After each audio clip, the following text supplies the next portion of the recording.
रामपुर गांव में राजेश अपने परिवार के साथ रहता था। उसकी एक बेटी भी थी। बेटी की शादी की उम्र हो गई थी और राजेश उसे शादी के लिए बोलता है। अरे बेटी कमला, अरे तुम्हारी शादी की उम्र हो गई है बेटा, अब तुम्हें शादी कर लेनी चाहिए। मैंने और तुम्हारी माँ ने तुम्हारे लिए एक अच्छा सा लड़का भी देख लिया है। क्यों, सही कह रहा हूँ ना बसंती? हाँ बेटा कमला, तुम्हारे पिताजी बिल्कुल सही कह रहे हैं। अब तुम्हें शादी कर लेनी चाहिए। हमने जो लड़का तुम्हारे लिए देखा है वह और उसका परिवार बहुत अच्छा है और उन्हें हमसे कोई दहेज भी नहीं चाहिए। राजेश का परिवार बहुत गरीब था, परंतु उनकी बेटी कमला बहुत आज्ञाकारी थी। वह अपने माता पिता की सारी बातें मानती थी, क्योंकि वह भी जानती थी कि उसका परिवार कितना गरीब है। इसी वजह से वह शादी के लिए मान गई। जी पिताजी, जैसा आप कहे, मैं शादी के लिए तैयार हूँ। आप अच्छा सा मुहूर्त देखकर मेरी शादी करवा दीजिए।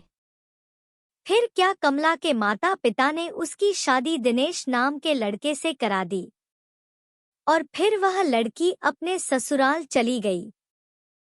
शादी हुए कुछ दिन ही हुए थे कि दिनेश व उसका परिवार कमला को दहेज के लिए तंग और परेशान करने लगे और उसे मारते भी थे। वह बेचारी बहुत दुखी होने लगी, परंतु अपने परिवार की स्थिति देखकर वह कुछ नहीं कर पा रही थी। वह बहुत परेशान होने लगी। फिर एक दिन वह सड़क पर जाकर खड़ी हो गई और अचानक एक गाड़ी के सामने कूद गई। गाड़ी ने उसे कुचल दिया और वह मर गई। फिर वह कमला चुड़ैल बन गई और पूरी तरह गुस्से में थी। अंदर से आग बबूला हो रही थी। वह अपने ससुराल के लोगों से बदला लेना चाहती थी और जब तक वह उन्हें मार न देती वह शांत नहीं हो पा रही थी।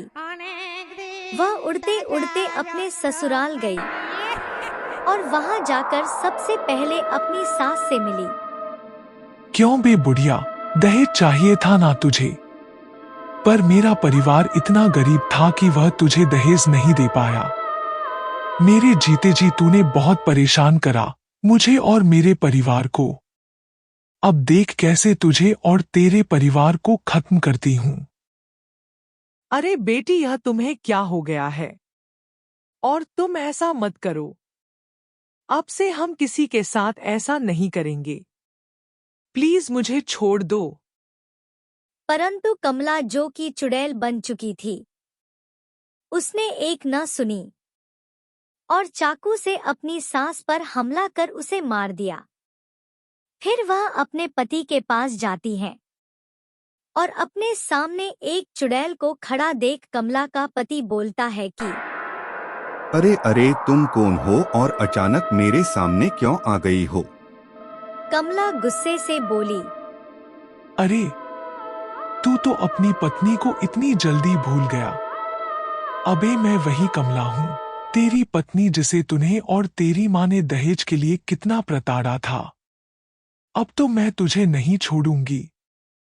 तेरी माँ से तो बदला ले लिया, अब तेरी बारी।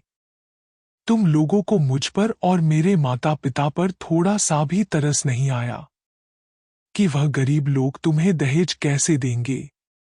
अब तू नहीं बचेगा। उसका पति कुछ बोलता उससे पहले उसने उस पर भी चाकू से हमला कर उसे मार दिया। फिर उसकी आत्मा को शांति मिल गई और वह भूत लोक चली गई।